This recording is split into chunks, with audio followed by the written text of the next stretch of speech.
High বন্ধুরা, তোমরা সবাই কেমন আছো? হোপফুলি তোমরা সবাই ভালো আছো। তো আজকে এসে গেছি আমরা নতুন একটা ব্লগে।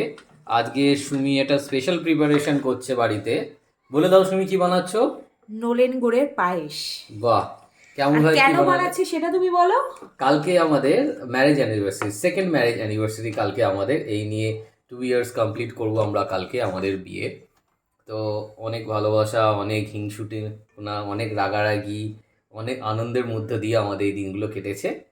এবার তাই স্পেশাল দিনকে একটা ভালোভাবে সেলিব্রেট করার জন্য শুভ একটা সংকেত, তো পায়েস দিয়ে আমরা এটাকে সেলিব্রেট করব। তুমি বলো।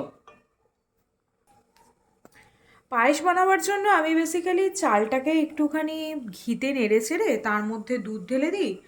আর সেই দুধে তারপরে দেখি যে চালটা সেদ্ধ হয়েছে কিনা। যখন সেদ্ধ হয়ে আসে তখন একটু গুড় মিশিয়ে দিই, নলেন গুড়টা মিশিয়ে দিই। আর তারপরে আমাদের পাশে অলরেডি ভেজে রাখা হয়ে গেছে কাজু কিশমিশগুলো, এটাও ঘিতে ভেজেছি, সেটা জাস্ট মিশিয়ে দেবো।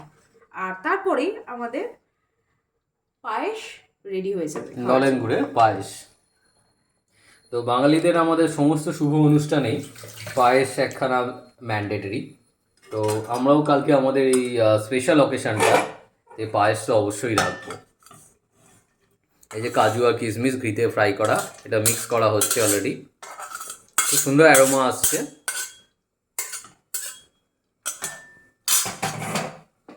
প্যাকেট দুধ দিয়েছো এতে?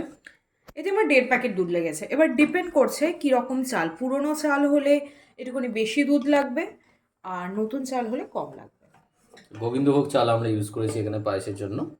সুমি যেরকম বললো, চালের ক্যাটাগরি আছে পুরনো আর নতুন, তো তার উপর ডিপেন্ড করে চালের তোমাদের দুধ দিতে হবে সেই হিসাবে। আর দুধটা ফুল ফ্যাট দুধ হলেই ভালো, যেন ডাবল টোন দুধ নেবে না।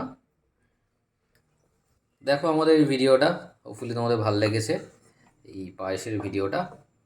Thank you for watching and keep sharing our videos. Do like, comment, and obviously subscribe to our channel. Thank you. Tata. Bye bye.